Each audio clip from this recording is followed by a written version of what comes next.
अस्सलामुअलैकुम। कैसे हो मेरे प्यारे बच्चों। मैं परवीन मोमिन आप सभी का कक्षा 9 में स्वागत करती हूँ। आप सभी जानते होंगे वैश्विक महामारी कोरोना की वजह से हम सभी ऑफलाइन शिक्षा प्राप्त नहीं कर पा रहे। बच्चों, आज से हम कक्षा 9 में ऑनलाइन शिक्षा की शुरुआत करते हैं। आप सभी को हिंदी विषय के लिए 2 कॉपी बनानी है, एक स्वाध्याय के लिए और दूसरी निबंध के लिए। अभी तक आप प्राइमरी कक्षा की पढ़ाई कर रहे थे, जो आपकी पढ़ाई का पहला दौर था।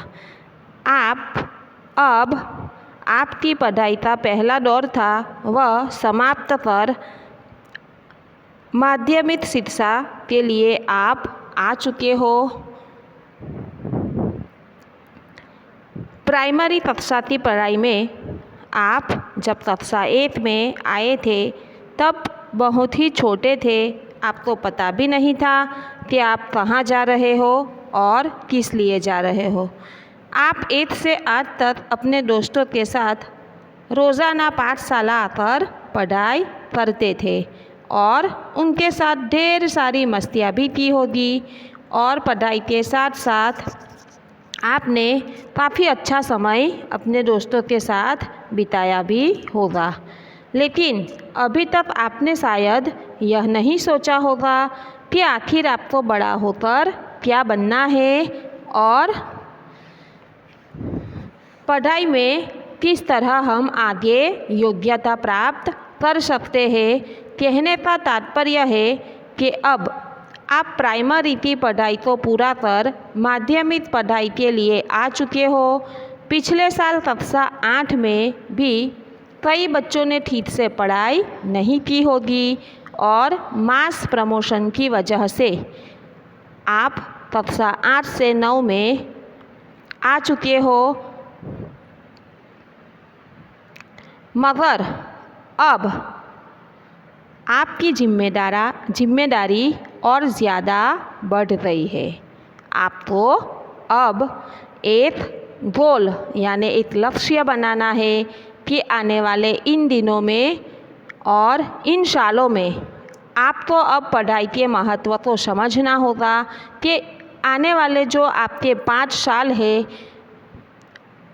वह आपके लिए काफ़ी महत्वपूर्ण रहेंगे और आपको आज से आपकी जिम्मेदारी को और बढ़ाना है और पिछली सारी बातों को भूलकर अब आज से एक नई शुरुआत करनी है। आने वाले इन पढ़ाई के सालों में आपको पढ़ाई में ध्यान देकर अच्छे गुण प्राप्त करना है। एक लक्ष्य बनाओ कि आपको आखिर क्या बनना है और इस लक्ष्य को प्राप्त करने में आज से ही अभी से ही पढ़ाई की शुरुआत कीजिए। घर पर रहकर भी एक टाइम टेबल बनाइए। सभी विषयों में अच्छी तरह से पढ़ाई कर आने वाले सालों में आप खूब अच्छे मार्क्स से उत्तीर्ण हो, ऐसी मेरी अभिलाषा है। इस साल के बाद आने वाला साल 10वीं यानी बोर्ड का होगा। जैसे जैसे साल गुजरते जाएंगे आप अपनी पढ़ाई पूर्ण कर अपने लक्ष्य तक, अपनी मंजिल तक पहुंच जाओगे। ये तब मुमकिन होगा जब आप आज से ही पढ़ाई में अच्छी तरह से मन लगाओगे और अच्छी तरह पढ़ाई करोगे। क्लास 9 यानी 9 का क्या इम्पोर्टेंस है, यानी आपकी पढ़ाई का टर्निंग पॉइंट माना जाता है कि यहाँ पर आपको अब और ज़्यादा ध्यान देना है, क्योंकि आने वाले साल आपके बोर्ड के होंगे और सही में आपको 9वीं कक्षा में आकर अच्छी तरह ध्यान देकर पढ़ाई करनी होगी। 1 साल से तो आप पाठशाला ठीक से आए भी नहीं होंगे। कई बच्चे तो क्या पढ़ा था वह भी भूल चुके होंगे, लेकिन अब इन सारी बातों को भुलाकर फिर से एक हमें नई शुरुआत करनी है और पढ़ाई करना है। सबसे पहले अपने सिलेबस को देखिए कि आपको 9वीं कक्षा में आखिर पढ़ना क्या है। तो यहाँ पर जो पिछले साल का अभ्यासक्रम था कि कोरोना महामारी की वजह से कई कविता का पठन हमने नहीं किया था, तो इस साल भी हम इसे ही देखते हैं। सबसे पहले देखिए पद्य में यानी कविता में हमें केवल कविता 1, 4, 7, 10, 20 और 22 केवल इन 6 कविता का पठन करना है। और गद्य यानी इकाई में नंबर 2, 3, 5, 6, 9, 11, 12, 15, 16 और 19। तो यहाँ पर हमने देखा है कि हमें पद्य 8, 18 और 23 तो नहीं पढ़ना है, और पद्य 13, 14, 17 और 24 इसे नहीं पढ़ना है। व्याकरण विभाग में जो भी हमें पढ़ना है वह बिल्कुल वैसे के वैसा ही है।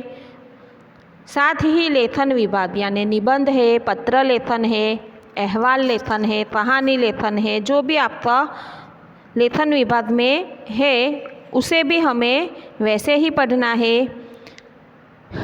फिलहाल तो हमें इसी अभ्यासक्रम के आधार पर पढ़ाई जारी रखनी है। आप आज से ही आपको पाठशाला में से किताब भी दी जाएगी, और आप हिंदी विषय में 2 कॉपी अवश्य बना लीजिए। जो भी आपको यहाँ पर पढ़ाया जाता है, जो वीडियो आपको दिए जाते हैं उसे बार बार देखिए। सभी विषयों में आपको यहाँ से वीडियो दिए जाएंगे, उसे पढ़िए, समझिए। फिर भी कोई आपको परेशानी हो तो आप हमें आकर मिल सकते हो। आज हम कक्षा 9 में शुरुआत करते हैं। अपनी कॉपी में आप अनुलेखन, आप प्राइमरी कक्षा में पढ़ रहे थे तो जब भी हमारी पाठशाला की शुरुआत होती थी, आप सभी को पता ही था कि हम स्वर लिखते थे, व्यंजन लिखते थे, कई बार 12 खड़ी का भी पठन करते थे और लिखते थे। लेकिन आप अब प्राइमरी से माध्यमिक कक्षा में आ चुके हो। आपको अनुलेखन से अपनी कॉपी में शुरुआत करनी है। अनुलेखन यानी क्या? अनुलेखन किसे कहते हैं? अनुलेखन की व्याख्या: अनुलेखन यानी किसी लेख या लिखावट को ध्यानपूर्वक देखकर उससे फिर से लिखना, उसे अनुलेखन कहते हैं। कि हमें पता ही है कि हम अपनी किताब में से अनुलेखन लिखते थे। आपको याद भी आ चुका होगा कि हाँ, प्राइमरी कक्षा में भी हमें इसी तरह अनुलेखन को लिखाया जाता था, या कई बार हमें बोर्ड पर लिखाया जाता था। अनुलेखन यानी हमें देखकर अच्छी तरह से वापस अपनी कॉपी में लिखना। अनुलेखन का महत्व: अनुलेखन करने से हमारे हस्ताक्षर यानी अक्षरों में सुधार आता है। अनुलेखन करने से हमें विराम चिन्हों का ख्याल आता है, यानी कौन सा विराम चिन्ह कब लिखना है, कौन सी जगह पर रखना है, यह सभी चीज़ों का ख्याल हमें अनुलेखन करने पर ही आता है। आपको अगर आपके पास अभी तो फ़िलहाल अच्छा समय होगा, घर पर रहकर एक अलग से कॉपी भी आप अनुलेखन की बना सकते हो, और रोज़ाना एक परिच्छेद आप अपनी कॉपी में लिख सकते हो। इससे फ़ायदा क्या होगा कि आपके हस्ताक्षर यानी अक्षरों में काफ़ी बदलाव आ जाएगा, और आपको विराम चिन्हों के बारे में भी पता चलेगा, और साथ साथ आपको हिंदी पढ़ने में जो तकलीफ़ होती होंगी वह उसमें भी सुधार आ जाएगा। अनुलेखन करते समय हमें कुछ बातों का ध्यान रखना है। नंबर 1, अनुलेखन निबंध से छोटा होता है। अनुलेखन संपूर्ण देखकर ध्यानपूर्वक लिखना चाहिए। अनुलेखन लिखते समय कौन से चिन्हों का उपयोग कहाँ होता है, यहाँ खास ध्यान देना चाहिए। तो कई बच्चे अनुलेखन लिखते हैं तो जल्दी जल्दी ऐसे ही कॉपी में से लिख देते हैं। कई बच्चे तो चिन्ह लिखते तक नहीं है, लेकिन ऐसा नहीं करना चाहिए। आपको अनुलेखन ठीक से अच्छी तरह से कॉपी में देखकर, किताब में देखकर अपनी कॉपी में अच्छे अक्षरों में अच्छी तरह से लिखना होगा। आपको इन सभी बातों का ध्यान रखना होगा। यहाँ पर मैंने आपको किताब में से इकाई 2 न्याय मंत्री में से यहाँ पर मैंने परिच्छेद दिया है, तो आपको इसे पढ़ना है और साथ ही अपनी कॉपी में अच्छे अक्षरों में दिनांक के साथ हिंदी विषय में शिक्षा की शुरुआत करनी है। यहाँ पर परिच्छेद है, संध्या का समय था, चारों ओर अंधकार फैल चुका था। ऐसे में किसी ने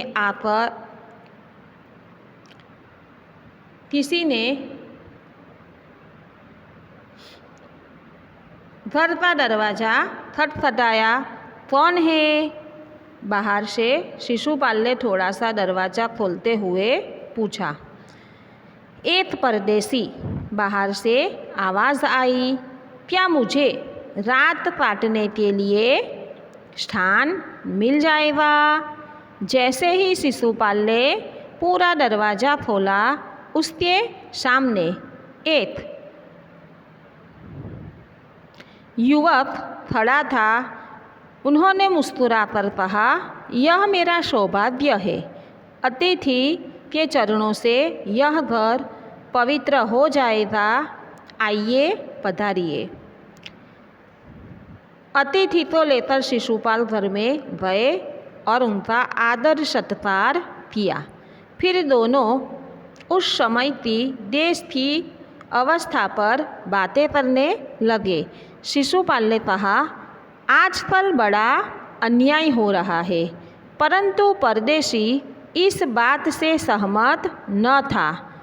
वह बोला, दोष निकालना तो सुगम है, परंतु कुछ करके दिखाना कठिन है। शिशुपाल बोले, अवसर मिले तो दिखा दूँ कि न्याय किसे कहते हैं।